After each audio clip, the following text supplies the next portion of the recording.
नमस्कार साथीहरु, म आज डबल एक्सपोजर फोटोको इफेक्ट लगाएर फोटोलाई डबल एक्सपोजर कसरी गर्ने भनेर आज यो भिडियोमा सिकाउन गइरहेको छु। यो भिडियोलाई अन्तिमसम्म ध्यान दिएर हेर्नुभयो भने त पक्कै पनि तपाईहरुले डबल एक्सपोजर को बेसिक फन्डामेन्टललाई बुझ्न सक्नुहुनेछ। फर्स्ट अफ अल म यहाँ डबल एक्सपोजरलाई चाहिँ तपाईको बेसिक एकदमै जिरोबाटै म तपाईलाई सिकाउन गइरहेको छु। डबल एक्सपोजर धेरैवटा तरिकाबाट गर्न सकिन्छ।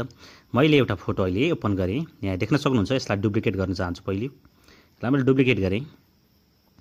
यति गरिसकेपछि अब डबल एक्सपोजर फोटो भनेको कुनै पनि दुईटा फोटोलाई है, कुनै दुईटा फोटोलाई तपाई यसरी मैले कपी गरे। यसरी कपी गरेर दुईटा फोटोलाई यसको ओपेसिटीलाई अप डाउन गरेर यसलाई फ्लिप गरेर पनि गर्न सकिन्छ सिम्पली है।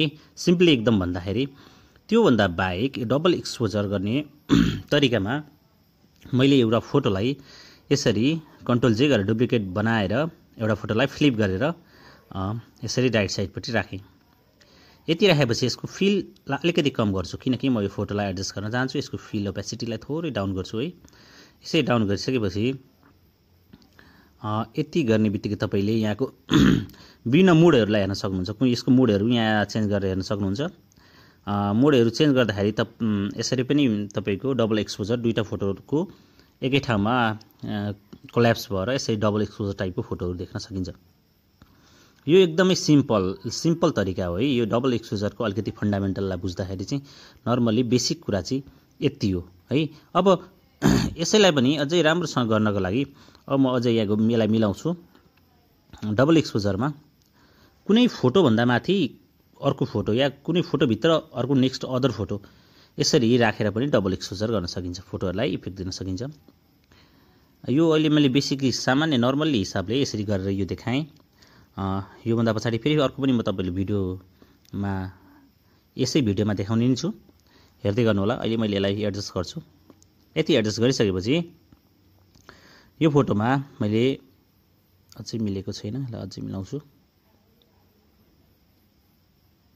अब मैले यसमा राइट क्लिक गरे अनि बिल्डिङ अप्सनमा गएँ। राइट क्लिक गरेर बिल्डिङ अप्सनमा गएँ। यति गइसकेपछि है, यति गइसकेपछि मैले यसको आरजीबी लेखेको जुन यो छ, यो भागलाई एउटालाई हटाइदिए भने यहाँ फोटोमा यो खालको इफेक्ट आउँछ। अब कुनै पनि तपाईले आरको टिकलाई हटाउन सक्नुहुन्छ। जी को बी को जुनसुकै टिकलाई पनि हटाएर हेर्न सक्नुहुन्छ। कुनमा इफेक्ट राम्रो आउँछ त्यो राख्न यसरी सक्नुहुन्छ। यसरी फोटोमा डबल एक्सपोजर इफेक्ट यसरी पनि हामी दिन सकिन्छ। अझ मैले यो फोटोलाई तपाईको पूर्ण रूपमा यसको जुन फोटोको अब्जेक्ट छ त्यसलाई कट गरेर यसरी गरे भने अझ राम्रो देखिन्छ। यसको ब्याकग्राउन्डलाई हटाएर मैले यसमा ब्याकग्राउन्ड हटाएको छैन। यति गरिसकेपछि अब यो भन्दा बाहेक अर्को पनि तपाईलाई फोटोको यसमा डबल एक्सपोजरै गरेर देखाउने म प्रयास गर्ने छु। मैले सुरुमा यो भित्र पनि अर्को फाइललाई ओपन गर्छु। मसँग फोटो छ, जुन फोटो ओपन गरे मानौ मैले एउटा डिफ्रेन्ट दुईटा फोटोलाई चाहिँ एकै ठाउँमा डबल एक्सपोजर गरेर तपाईहरुले देखाउँछु। तपाईहरुले सिनेम्याटिक टाइपको अलिकति फिल्महरुमा नि त्यस्तै खालको ब्यानरहरुमा पोस्टरहरुमा देख्न सक्नुहुन्छ। त्यस्तै टाइपको फोटो चाहिँ कसरी बनाउने, यो सिनेम्याटिक टाइपको फोटो भनेर चाहिँ म एउटा फोटो सर्च गर्छु। ल यही फोटो लिन्छु। यो फोटो लिएँ। यही फोटो भित्र मैले यसलाई डबल एक्सपोजर गर्न छ अर्को कुनै डिफ्रेन्ट इमेज ल्याएर भने मैले यसलाई फर्स्टमा डुप्लिकेट गरेँ है, यसको ब्याकअपको लागि राखेको। त्यही भएर अनि यति गरिसकेपछि यो भन्दा माथि म अब अर्को कुनै फोटो यहाँ ओपन गर्छु। त्यसको लागि मैले यही गएँ, मसँग सेभै छ होला सायद। ओपन गरेँ। ओपन गरेर कुनै एउटा फोटो म लिएर आउँछु। यहाँ फोटो एउटा सिटीको फोटो थियो, कता राखेँ मैले। कुनै एउटा सिटीको फोटो मैले भेटिनँ। माथि चाहिँ अब यो फोटोलाई म ओपन गर्छु। यसलाई मैले मुभ टुलले यहाँबाट यसलाई बोकेर ल्याएर यो भन्दा माथि राख्छु। यति राखिसकेपछि मैले यसलाई ठुलो बनाएँ। अब यो फोटोलाई मैले यो जुन मुनिको मोडल छ, मोडलको भित्र पर्ने गरी यो फोटोलाई एक्सपोजर गर्छु। यसको लागि एक्सपोजर गर्न पनि एकदमै सजिलो छ। यो पनि मेथड एकदम सजिलो मेथड हो है। अब यसलाई ओपेसिटी डाउन गर्दा यसरी यो नर्मली थोरै एक्सपोज हुन्छ, तर यो प्रोफेसनली एक्सपोजर भएको देखिँदैन। मैले यसलाई एडजस्ट गर्नको लागि यसको ओपेसिटी कम गरेको। यति गरेपछि मैले यहाँ मार्क्स लिन्छु, एउटा मुनि डाउनमा क्लिक गरेर मार्क्स लिएँ। अब जति पनि यो फोटोको बाहिर देखिएको भागहरू छ यसलाई चाहिँ मैले यहाँबाट टोटली रिमुभ गर्न चाहन्छु। बाहिर देखिएको भागलाई टोटली रिमुभ गर्न चाहन्छु। यसको लागि मैले कन्ट्रोलसँग आई गरेँ है। कन्ट्रोल आई किन गरेँ भन्दा यो मार्क्समा कन्ट्रोल आई गर्दा इन्भर्स हुन्छ है। मैले मार्क्समा ब्रस सेलेक्ट गरेपछि इन्भर्स भएर जहाँ जहाँ मार्क्स गर्छु त्यो भाग मात्र देखिन्छ। मलाई यो ब्रसमा यति कुरा याद गर्नुहोस्, अगाडि यो ब्ल्याक एन्ड व्हाइटमा व्हाइटलाई राख्नुहोस् अगाडि, यसरी मैले ब्रस चलाएँ। त्यसभन्दा पछाडि ब्रस चलाएँ।